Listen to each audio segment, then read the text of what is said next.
평화로운 통영 해송리 바닷가에 굉음이 울려 퍼진 순간 모든 것이 달라지기 시작했습니다. 그날 오후 6시 마을 입구에 나타난 세 대의 차량들. 형광 노란색 람보르기니, 우라칸, 파란색 포르쉐 911, 그리고 빨간색 페라리 488. 이 조용한 어촌 마을에서는 상상도 할 수 없는 슈퍼카들이 배기음을 내뿜으며 나타나자 마을 전체가 술렁였어요. 화려한 삶을 사는 그들이 서울을 떠나 한적한 시골 동네에 온 이유는 무엇일까요?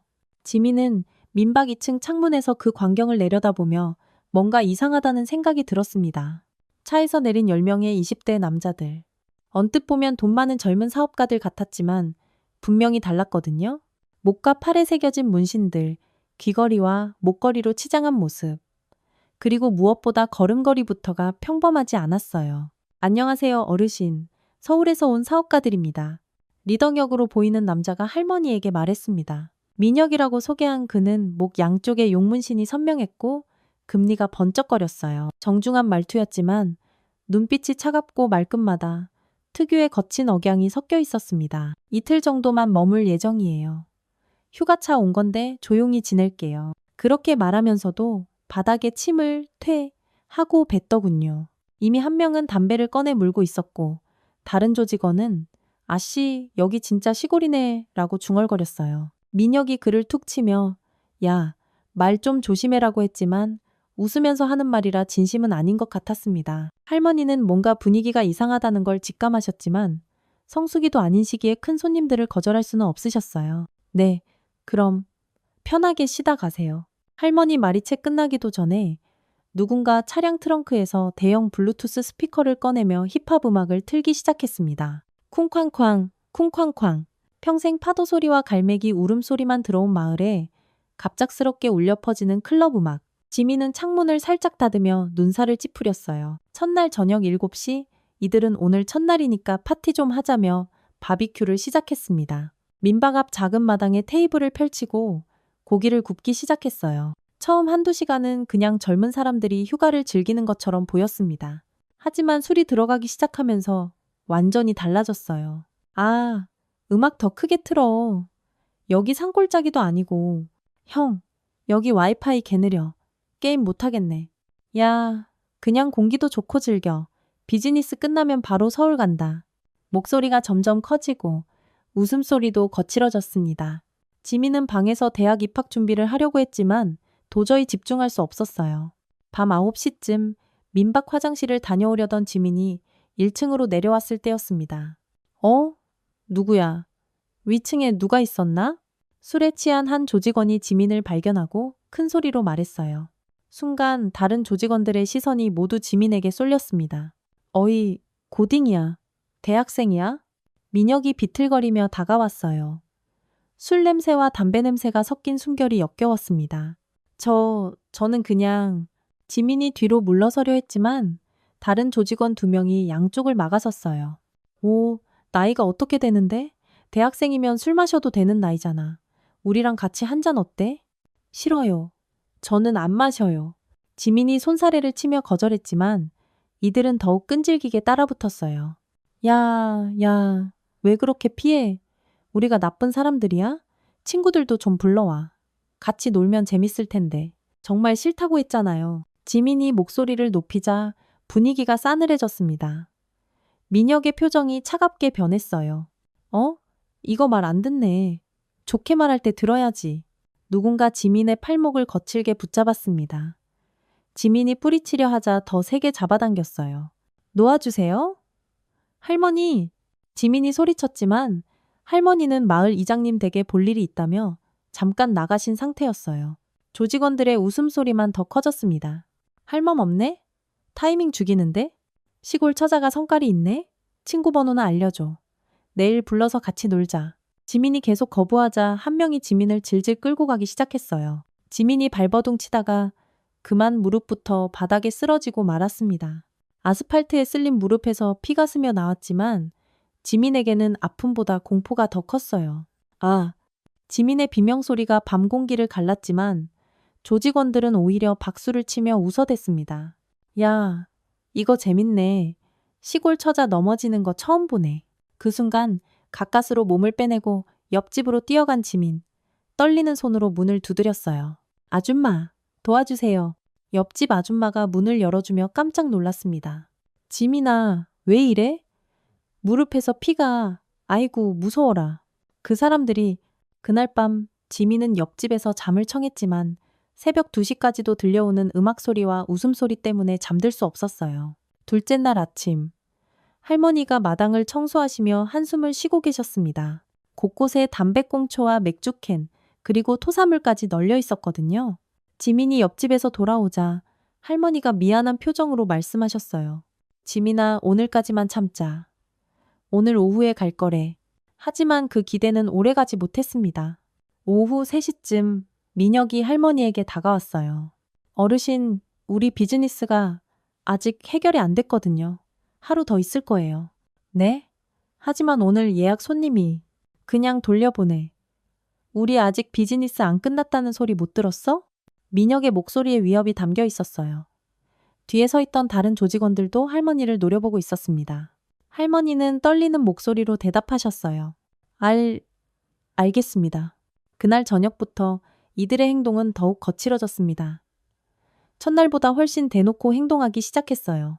밤 8시, 지민이 빨래를 널러 마당에 나왔을 때였습니다. 어제 그 애네. 다시 나왔네? 술에 취한 조직원들이 지민을 발견했어요. 이번에는 아예 대놓고 다가왔습니다. 야, 어제는 왜 그렇게 도망갔어? 우리가 뭘 잘못했다고? 저는 정말 바빠서. 뭐가 바빠? 학생이 뭐가 바빠? 이번에는 처음부터 지민의 양쪽 팔을 붙잡았어요. 도망갈 수도 없는 상황이었습니다. 이거 왜 이렇게 말을 안 들어? 좋게 말할 때 해야지. 이번에는 민박 안쪽으로 끌고 가기 시작했어요. 지민이 저항하자 더 거칠게 잡아당겼습니다. 놓아주세요, 할머니.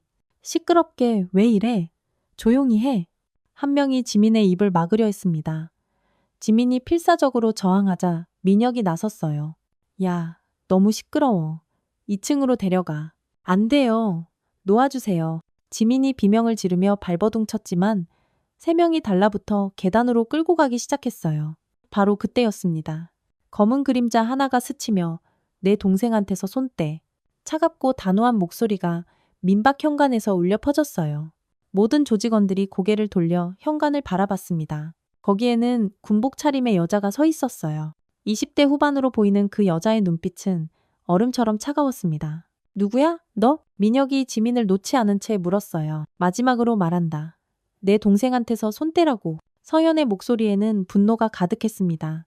특전사로 복무하며 익힌 압박감이 온몸에서 뿜어져 나왔어요. 야, 이거 뭐야? 언니라고? 여자가 우리한테 뭘 어쩌겠다고. 조직원들이 비웃으며 말했지만 뭔가 심상치 않다는 걸 직감했어요. 지민아, 이리 와. 서연이 조용히 말했습니다.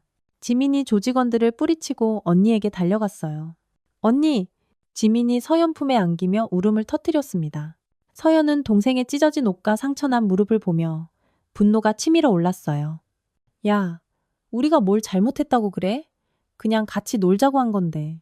민혁이 여전히 건방진 태도로 말했습니다. 이 군인년도 이쁘네? 야, 너도 우리랑 같이 놀자. 한 조직원이 서연의 어깨에 손을 올리는 순간 팍! 서연이 반사적으로 그 손을 뿌리쳤어요. 조직원이 뒤로 휘청거렸습니다. 이거 봐라? 민혁이 눈을 가늘게 뜨며 말했어요. 이거 보통 아니네? 민혁이 직접 서연의 팔을 붙잡으려 했습니다. 서연이 그 손목을 잡고 비트는 순간 민혁이 무릎을 꿇으며 비명을 질렀어요. 우리 형 건드리냐? 두 번째 조직원이 분노하며 달려들었습니다. 서연이 그를 어깨로 밀어내자 바닥에 그대로 넘어졌어요. 이거 진짜 이 여자 뭐야? 군인이라더니 진짜네? 나머지 8명이 서로 눈치를 보며 당황했습니다. 하지만 곧 분노가 치밀어 올랐어요. 다 같이 달려들어 민혁이 소리를 지르는 순간 나머지 8명이 동시에 서연을 향해 몰려들기 시작했습니다. 서연의 눈빛이 차갑게 변했어요. 이제 진짜 전쟁이 시작되려 하고 있었습니다. 옆집 창문에서 이 모든 광경을 지켜보던 아줌마가 떨리는 손으로 핸드폰을 꺼냈어요. 경찰에 신고하려고 했지만 너무 무서워서 번호를 누를 수가 없었습니다. 대신 혹시 모르니까 증거용으로라도 남겨둬야겠다는 생각에 촬영을 시작했어요. 어머나, 저 군인 아가씨가 혼자서 저 많은 사람들을 8명의 조직원들이 사방에서 서연을 에워쌌습니다. 앞에서 3명, 양옆에서 각각 2명씩, 뒤에서 1명이 포위망을 완성했어요. 평범한 사람이라면 절망적인 상황이었지만 서연의 표정에는 오히려 차분함이 흘러나왔습니다. 특전사 훈련 때 수도 없이 경험했던 다대일 상황이었거든요. 상대방의 숫자보다 중요한 건 공간 활용과 타이밍이라는 걸 누구보다 잘 알고 있었어요. 첫 번째 공격이 시작됐습니다. 앞쪽에서 달려든 조직원이 주먹을 휘두르자 서연은 한 발 뒤로 물러서며 그의 팔을 잡아 비틀었어요. 동시에 무릎으로 명치를 정확히 가격했습니다. 으윽! 첫 번째 상대가 바닥에 쓰러지는 동안 왼쪽에서 두 번째 공격이 날아왔어요. 서연은 몸을 숙여 주먹을 피하며 상대방의 다리를 걸어 넘어뜨렸습니다. 넘어지는 그를 밀어서 오른쪽에서 오는 세 번째 상대와 부딪히게 만들었어요. 2명이 뒤엉켜 넘어지는 사이 서연은 뒤에서 접근하는 네 번째 상대를 향해 뒤돌아 발차기를 날렸습니다. 정확히 복부에 맞은 그는 멀리 날아가 담벼락에 부딪혔어요. 에이씨, 이게 뭐야? 아직 서 있던 4명의 조직원들이 당황했습니다. 불과 10초 만에 동료 4명이 바닥에 뒹굴고 있었거든요. 하지만 이들도 포기하지 않았어요. 오히려 더 격렬하게 달려들기 시작했습니다. 다 같이, 한 번에, 나머지 4명이 정말로 동시에 서연에게 달려들었어요. 하나는 정면에서 하나는 뒤에서, 그리고 양옆에서 각각 하나씩. 이번에는 완전히 막다른 상황이었습니다. 하지만 서연에게는 이미 계획이 있었어요. 정면에서 오는 상대의 공격을 손으로 막으며 동시에 그의 몸을 잡아 뒤에서 오는 상대 쪽으로 밀어붙였습니다. 2명이 부딪히며 균형을 잃는 사이 서연은 왼쪽 상대의 팔을 잡고 오른쪽으로 던져버렸어요. 왼쪽 상대가 오른쪽 상대와 충돌하며 둘 다 넘어졌습니다. 마지막으로 균형을 되찾고 다시 일어나려던 정면의 상대를 향해 서연이 어깨로 밀어붙였어요. 그는 그대로 뒤로 밀려나며 이미 넘어져 있던 동료들 위에 떨어졌습니다. 조용해졌습니다. 민박집 마당에는 10명의 조직원들이 모두 바닥에 쓰러져 있었어요. 몇 명은 기절했고 몇 명은 아파서 신음하며 일어나지 못하고 있었습니다. 반면 서연은 숨조차 크게 차지 않은 채 서 있었어요. 언니, 지민이 믿을 수 없다는 표정으로 서연을 바라봤습니다. TV나 영화에서나 보던 일이 현실에서 벌어진 거였어요. 옆집에서 이 모든 걸 촬영하던 아줌마도 입을 다물지 못했습니다. 어머나, 정말 군인이었구나. 서연은 천천히 쓰러진 조직원들을 둘러봤어요. 모두 살아있고 의식도 있었지만 몸 곳곳이 아파서 제대로 움직일 수 없는 상태였습니다. 정확히 의도한 대로였어요. 상대를 무력화시키되 크게 다치게 하지는 않는 것. 이것이 서연이 특전사 시절 배운 원칙이었거든요. 민혁이 신음하며 일어나려 했습니다. 얼굴에는 충격과 분노가 뒤섞여 있었어요. 에이씨, 이게 뭐야? 여자가 어떻게... 이제 선택하세요. 서연이 차갑게 말했습니다. 첫 번째, 지금 당장 이곳을 떠나서 다시는 돌아오지 않는 것. 두 번째, 경찰서에서 만나는 것. 민혁의 얼굴이 일그러졌어요. 자존심이 말이 아니었거든요. 자신들이 여자 하나에게 완전히 털렸다는 사실을 받아들일 수 없었습니다. 우리가 이렇게 당할 줄이야. 다른 조직원들도 하나둘씩 일어나며 서연을 원망스럽게 바라봤어요. 하지만 아무도 다시 덤벼들 생각은 하지 못했습니다. 서연의 실력을 몸소 체험했거든요. 10분 안에 짐 싸고 나가세요. 서연이 시간을 정해줬습니다. 만약 10분 후에도 여기 있으면 그때는 정말로 경찰을 부르겠어요. 조직원들은 서로를 부축하며 민박 안으로 들어갔어요. 짐을 챙기기 위해서였습니다. 더 이상 이곳에 머물 이유도 용기도 없었거든요. 하지만 민혁만큼은 달랐습니다. 마치 이게 끝이 아니라는 듯 서연을 향해 도끼 어린 눈빛을 보냈어요. 서연이 민혁을 똑바로 쳐다봤습니다. 8분 후 3대의 슈퍼카가 민박 앞을 떠났습니다. 조직원들은 정말로 모든 짐을 챙기고 도망치듯 사라졌어요. 하지만 민혁의 마지막 눈빛에서 서연은 이것이 정말 끝이 아니라는 걸 느꼈습니다. 언니, 정말 괜찮을까? 지민이 불안한 목소리로 물었어요. 걱정하지 마. 언니가 지켜줄게. 서연이 동생의 어깨를 감싸며 말했습니다. 하지만 마음 한구석에서는 이미 다음을 준비하고 있었어요. 시느꼼파가 복수를 포기할 리 없다는 걸 알고 있었거든요. 그날 밤 옆집 아줌마가 촬영한 영상을 본 고등학생 아들이 몰래 온라인에 올렸습니다. 어머, 이거 완전 대박이네. 아들은 흥미진진하게 영상을 보며 제목을 현역 특전사 여군이 조폭 10명 제압하는 충격 영상으로 작성했어요. 영상은 순식간에 퍼져나갔습니다. 첫날 조회수 10만, 둘째 날 100만, 셋째 날에는 200만을 넘어섰어요. 댓글들도 폭발적으로 달렸습니다. 와, 진짜 영화 같다. 이게 진짜 특전사 실력이구나. 10명을 혼자서? 말도 안 돼. 우리나라 군대. 진짜 대단하다. 다음날 아침 옆집 아줌마는 아들이 영상을 올린 걸 뒤늦게 알고 깜짝 놀랐어요. 아들, 너 왜 이걸 올렸어? 빨리 삭제 안 해? 엄마, 이미 200만 명이 봤는데 지금 삭제해도 소용없어요. 그리고 이거 완전 정의구현 아니에요?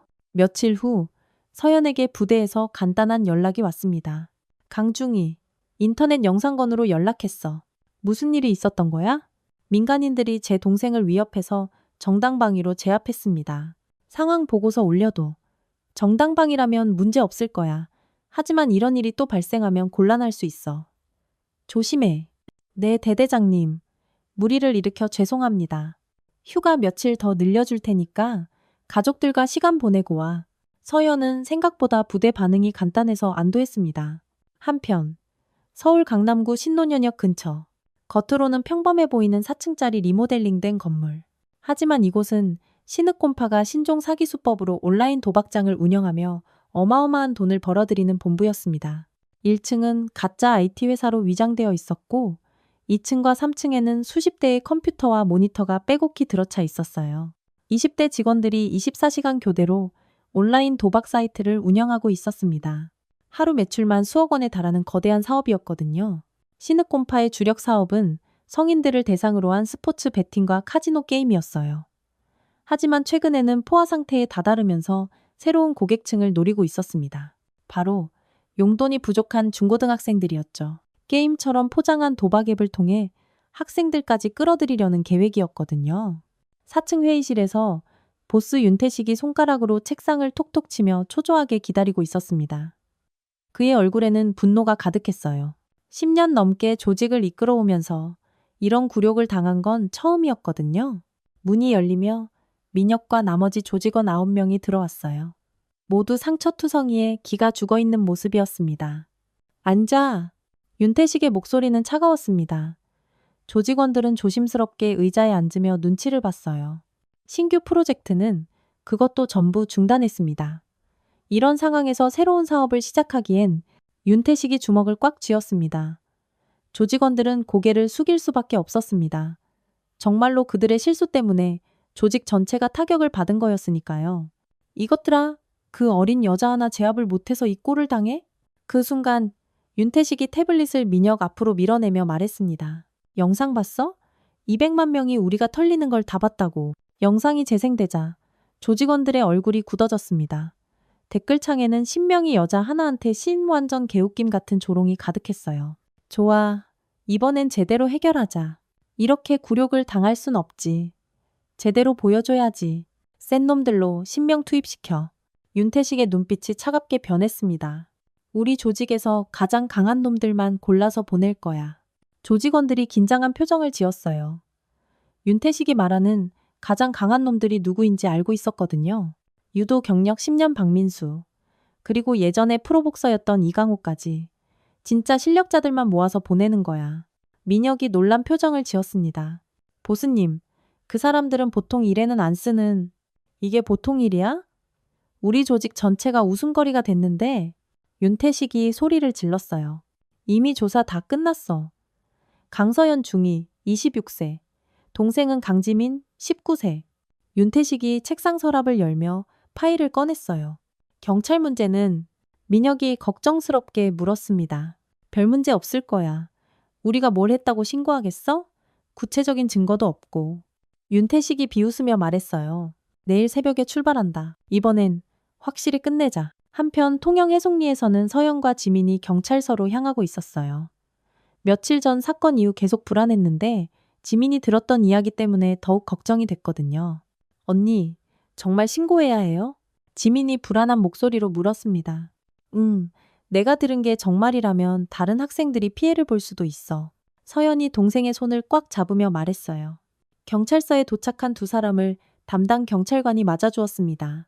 아, 며칠 전에 신고하셨던 분이시군요. 어떻게 오셨어요? 제 동생이 그들의 대화를 우연히 들었는데요. 서연이 지민을 앞으로 밀어내며 말했어요. 지민이 떨리는 목소리로 그날 밤 들었던 이야기를 설명하기 시작했습니다. 그 사람들이 노트북을 보면서 얘기하고 있었어요. 중고등학생들도 도박을 할 수 있게 만든다고. 구체적으로 어떤 내용이었나요? 경찰관이 진지한 표정으로 물었어요. 게임처럼 만들어서 학생들이 쉽게 접근할 수 있게 한다고 했어요. 그리고 용돈이 부족한 애들을 타겟으로 한다고. 지민의 설명을 들은 경찰관의 얼굴이 굳어졌습니다. 이거 심각한 문제네요. 하지만 구체적인 증거가 있나요? 녹음이나 화면 캡처 같은? 그게 무서워서 그냥 도망쳤거든요. 지민이 고개를 숙이며 말했어요. 서연이 안타까운 표정을 지었습니다. 그래도 신고는 해둬야 하지 않을까요? 혹시라도 다른 피해가 생기면 물론입니다. 일단 사이버 수사대에 연락해서 관련 사이트들을 모니터링 하도록 하겠습니다. 경찰관이 메모를 하며 말했어요. 그리고 두 분 안전도 걱정되네요. 그런 조직들은 보복할 가능성이 높거든요. 보호 조치 같은 건 받을 수 있나요? 서연이 물었어요. 순찰 강화는 해드릴 수 있습니다. 하지만 24시간 경호는 구체적인 위협이 있어야. 경찰관이 난처한 표정을 지었습니다. 일단 순찰만이라도 부탁드려요. 그리고 혹시 이상한 사람들이 마을에 나타나면 바로 연락드릴게요. 서연이 명함을 받으며 말했어요. 네, 언제든 연락하세요. 그리고 정말 조심하시고요. 경찰서를 나선 두 사람은 집으로 돌아가는 길에 마을을 둘러봤어요. 평소와 다름없이 평화로워 보였지만 뭔가 불안한 기운이 감돌고 있었습니다. 그날 밤 서연은 잠들기 전에 창밖을 오래 내다봤습니다. 마을은 고요했지만 그 고요함이 오히려 불길했어요. 오늘 경찰서에서 들은 조언이 계속 머릿속을 맴돌았습니다. 서연이 중얼거렸지만 마음 한구석에서는 계속 불안감이 커져가고 있었어요. 그리고 무엇보다 지민이 목격한 내용이 계속 신경 쓰였습니다. 단순한 조폭들이 아니라 체계적인 범죄 조직이라는 생각이 들었거든요. 다음 날 아침 서연은 결심을 굳혔습니다. 혼자서 해결할 문제가 아니었어요. 여보세요? 대대장님이신가요? 강서연입니다.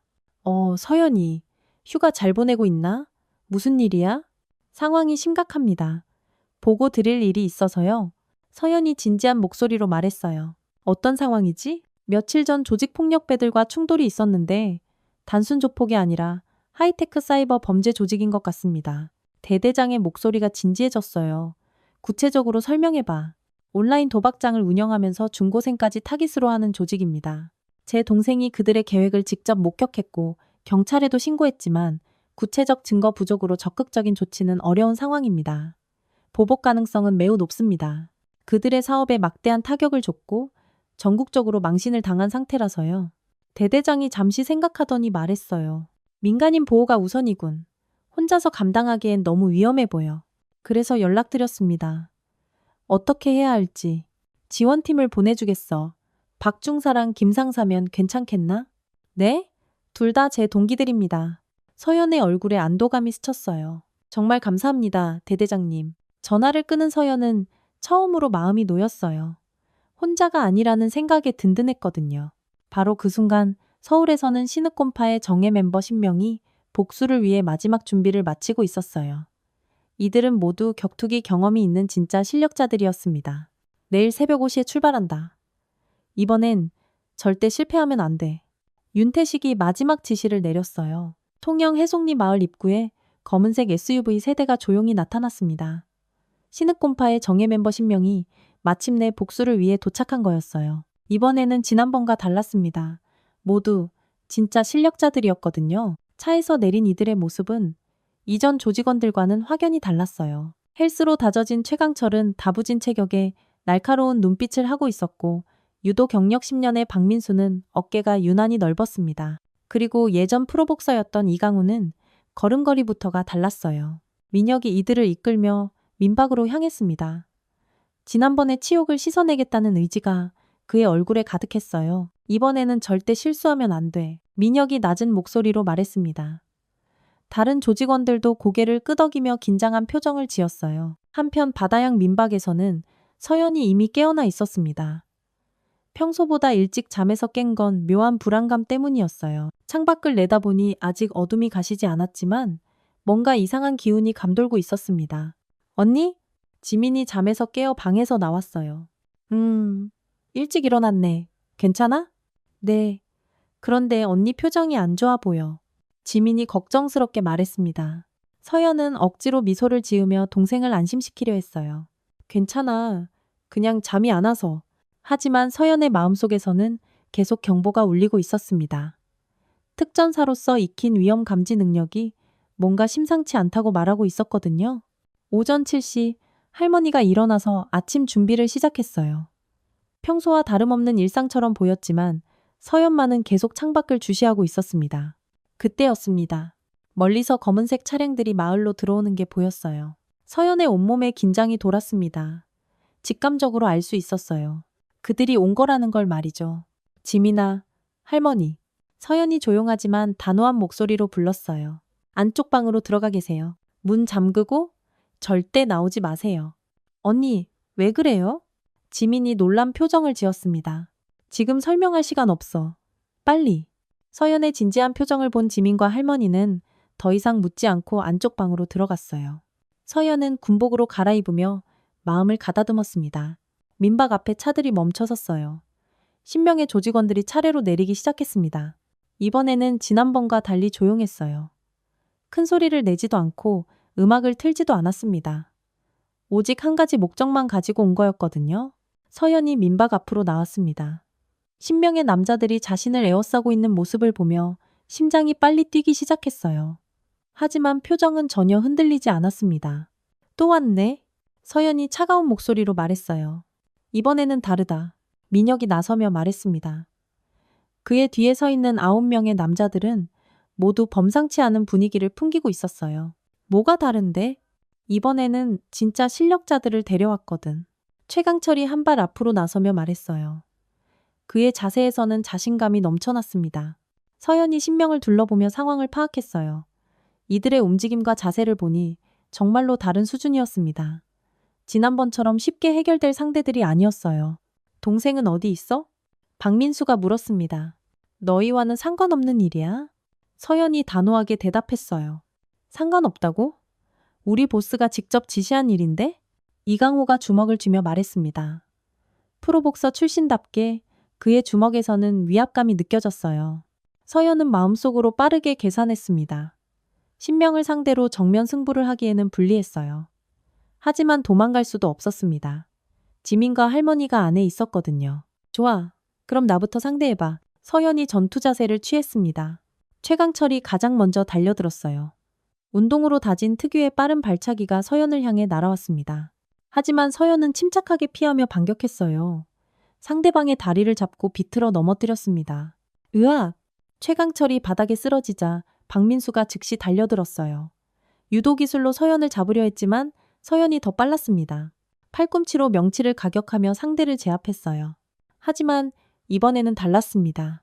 나머지 3명이 동시에 달려들기 시작한 거예요. 서연이 아무리 빨라도 3명의 다부진 체격을 상대하기에는 한계가 있었습니다. 한 명을 제압하는 동안 다른 2명이 옆에서 공격해 왔어요. 이강호의 주먹이 서연의 어깨를 스쳤습니다. 프로복서의 펀치였기 때문에 상당한 충격이 있었어요. 서연이 비틀거리는 사이 다른 조직원이 뒤에서 달려들었습니다. 서연이 위기를 느끼며 뒤로 물러섰어요. 하지만 조직원들은 포위망을 좁혀오고 있었습니다. 점점 숨이 차기 시작했어요. 이대로는 안 되겠어. 서연이 마음속으로 생각했습니다. 민혁이 비웃으며 말했어요. 이번에는 어떻게 할 거야? 혼자서 우리 10명을 다 상대할 수 있을 것 같아? 서연의 이마에 땀이 맺히기 시작했습니다. 지금까지 이렇게 불리한 상황은 처음이었어요. 하지만 포기할 수는 없었습니다. 지민과 할머니를 지켜야 했거든요. 그때 이강호가 다시 달려들었어요. 이번에는 정확한 훅이 서연의 옆구리를 강타했습니다. 서연이 고통스럽게 신음하며 한쪽 무릎을 땅에 찧었어요. 언니! 안에서 지민의 목소리가 들려왔습니다. 상황을 지켜보고 있었던 거예요. 나오지 마. 서연이 간신히 일어서며 소리쳤어요. 조직원들이 서연을 완전히 에워쌌습니다. 이제 정말 절체절명의 순간이었어요. 서연의 호흡이 거칠어졌고 온몸에서 긴장이 최고조에 달했습니다. 바로 그때였습니다. 멀리서 군용지프 소리가 들려왔어요. 서연의 얼굴에 희망이 스쳤습니다. 동료들이 예정보다 일찍 온 거였어요. 군용지프가 민박 앞에 급정거하며 멈춰 섰습니다. 차에서 두 명의 특전사가 뛰어내렸어요. 박중사와 김상사였습니다. 서연아. 박중사가 상황을 파악하며 소리쳤어요. 조직원들이 당황하며 뒤를 돌아봤습니다. 예상하지 못한 지원군의 등장이었거든요. 늦었나? 김상사가 전투 자세를 취하며 물었어요. 아니야. 딱 맞는 타이밍이야. 서연이 안도의 표정을 지으며 대답했습니다. 이제 상황이 완전히 바뀌었어요. 3명의 특전사 vs 10명의 조직원. 여전히 숫자상으로는 불리했지만 이제는 충분히 승산이 있었습니다. 민혁의 얼굴이 굳어졌어요. 계획에 없던 일이었거든요. 누구야 너희들? 특전사다. 박중사의 간단한 대답이 민박 앞 공기를 얼어붙게 만들었습니다. 10명의 신흑곰파 조직원들이 서로 눈치를 보며 당황한 기색을 보였어요. 계획에 없던 변수였거든요. 서연이 옆구리를 감싸며 천천히 일어났습니다. 이강호의 훅 때문에 아직 아팠지만 동료들이 와준 덕분에 마음이 한결 가벼워졌어요. 이제는 혼자가 아니었으니까요. 늦어서 미안. 김상사가 서연에게 다가오며 말했어요. 그의 눈빛에서는 분노가 느껴졌습니다. 동료가 다친 모습을 보고 화가 난 거였어요. 아니야. 딱 좋은 타이밍이야. 서연이 입꼬리를 살짝 올리며 대답했습니다. 고통스럽지만 여전히 여유를 잃지 않는 모습이었어요. 민혁이 조직원들을 둘러보며 상황을 재정비했습니다. 3명이 추가됐지만 여전히 숫자상으로는 자신들이 우세했어요. 10대 3이었으니까요. 상관없어. 3명이 늘었다고 해서 뭐가 달라져? 민혁이 허세를 부리며 말했지만 목소리에는 불안감이 섞여 있었어요. 특전사라는 말이 주는 압박감 때문이었습니다. 박중사가 한 걸음 앞으로 나서며 조직원들을 천천히 둘러봤어요. 10년 넘게 특전사로 복무한 그의 눈빛은 차가웠습니다. 김상사는 전투 자세를 취했어요. 3명의 특전사가 삼각형 대형을 만들며 조직원들을 에워쌌습니다. 서연이 정면에, 박중사가 왼쪽에, 김상사가 오른쪽에 위치했어요. 완벽한 팀워크의 시작이었습니다. 이강호가 참지 못하고 가장 먼저 달려들었어요. 프로복서답게 빠른 잽을 날렸지만 박중사가 손쉽게 막아냈습니다. 동시에 무릎으로 명치를 가격했어요. 으윽! 이강호가 고통스럽게 신음하며 뒤로 물러섰습니다. 최강철과 박민수가 동시에 김상사를 향해 달려들었어요. 하지만 김상사는 침착했습니다. 최강철의 발차기를 피하면서 동시에 박민수의 유도 기술을 차단했어요. 그리고 두 사람을 서로 부딪히게 만들었습니다. 서연은 부상에도 불구하고 나머지 조직원들을 상대하고 있었어요. 비록 옆구리가 아팠지만 동료들과 함께 싸운다는 사실이 힘을 주었습니다. 3명의 특전사가 보여주는 팀워크는 상상 이상이었습니다. 마치 한 몸처럼 움직이고 있었거든요.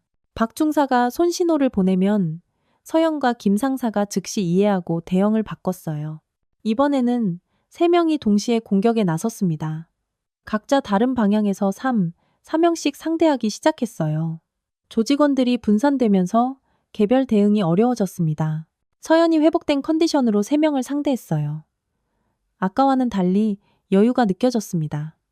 첫 번째 상대를 어깨로 밀어내고 두 번째는 다리를 걸어 넘어뜨렸어요. 세 번째가 뒤에서 달려들었지만 뒤돌아 발차기로 정확히 제압했습니다. 박중사는 더욱 압도적이었어요. 최강철의 발차기 기술과 박민수의 유도 기술을 모두 상회하는 실력을 보여줬습니다. 10년 넘게 쌓은 실전 경험이 빛을 발하는 순간이었어요. 김상사는 가장 차분하게 4명의 조직원을 상대했습니다. 하나씩 정확하게 처리해 나가는 모습이 인상적이었어요. 특전사 3명의 움직임은 완벽한 조화를 이루고 있었습니다. 서연이 한 명을 제압하는 동안 뒤에서 다른 조직원이 달려들면 김상사가 즉시 커버했어요. 박중사도 마찬가지였습니다. 위험한 순간마다 동료들이 완벽하게 백업해줬거든요. 조직원들의 사기가 급격히 떨어지기 시작했어요. 자신들의 최고 실력자들도 특전사들을 상대로는 역부족이었습니다. 불과 10분 만에 10명의 조직원들이 모두 바닥에 쓰러져 있었어요.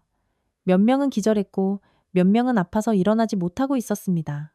반면 3명의 특전사는 숨조차 크게 차지 않은 채 서 있었어요. 민혁이 마지막까지 저항하려 했지만 서연이 차갑게 그를 제압했습니다. 지난번의 굴욕을 되갚아주는 순간이었어요. 이제 끝이야. 서연이 민혁을 내려다보며 말했어요. 우리 보스? 너희 보스한테 전해줘. 다시 한번 이런 짓 하면 그때는 정말 가만 안 둔다고. 박 중사가 차가운 목소리로 말했습니다. 조직원들이 서로를 부축하며 차로 향했어요. 모두 완전히 기가 죽은 상태였습니다. 세 대의 검은색 SUV가 마을을 떠났어요. 안에서 지민과 할머니가 나왔습니다. 언니! 지민이 서연에게 달려와 안겼어요. 괜찮아. 이제 정말 끝났어. 서연이 동생을 안으며 말했습니다. 일주일 후 서울 강남의 신흑곰파 본부에는 이른 새벽부터 불길한 기운이 감돌고 있었어요. 경찰이다. 손들어. 사이버 수사대와 강력계 형사들이 동시에 건물을 포위했습니다. 지민의 증언을 바탕으로 진행된 수사의 결과였어요. 윤태식이 잠에서 깨어 상황을 파악하려 했지만 이미 늦었습니다. 수사관들이 2층과 3층의 불법 도박장을 모두 확인했거든요. 윤태식, 온라인 도박장 운영 및 미성년자 대상 불법 도박 교사 혐의로 체포한다. 수갑이 윤태식의 손목에 채워졌어요. 10년 넘게 운영해온 거대한 범죄 조직이 하루아침에 무너지는 순간이었습니다. 이거 누가 신고한 거야? 이것들아. 경찰이 이런 일 하라고 있는 거지. 누가 신고를 하냐? 쓸데없는 소리 하지 말고 자백이나 똑바로 해. 수사관의 말에 윤태식의 얼굴이 일그러졌어요. 컴퓨터와 서버, 그리고 수십억 원의 현금이 모두 압수됐어요. 하루 매출 수억 원을 올리던 거대한 불법 도박장이 완전히 폐쇄된 거였습니다. 민혁을 비롯해 통영에서 특전사들에게 당했던 핵심 조직원들도 모두 체포됐어요. 수사관이 압수한 자료를 확인하며 말했어요. 만약 이 계획이 실행됐다면 수많은 청소년들이 피해를 당했을 겁니다. 며칠 후 통영에서 서연과 지민이 함께 뉴스를 보고 있었어요. 언니, 봐요. 그 사람들 다 잡혔대요. 지민이 신나게 말했습니다. 그래, 다행이네. 네가 용기 내서 증언해준 덕분이야. 서연이 동생의 머리를 쓰다듬으며 말했어요. 이제 정말 다른 학생들도 안전하겠네요. 지민의 말에 서연이 뿌듯한 표정을 지었습니다. 단순히 자신들만의 문제가 아니라 사회 전체를 위한 일이었다는 것을 깨달았거든요. 다음 날 신문에는 큰 기사가 실렸어요. 대규모 불법 도박장 운영 조직 검거, 수십억 원 규모 범죄 조직 완전 붕괴 라는 제목이었습니다. 박 중사와 김 상사도 뉴스를 보며 뿌듯해했습니다. 잘했어. 서연아. 이런 게 진짜 정의구현이지. 박 중사가 전화로 말했어요. 통영 해송리 마을에는 진정한 평화가 찾아왔습니다. 서연은 남은 휴가를 가족들과 행복하게 보낼 수 있었어요.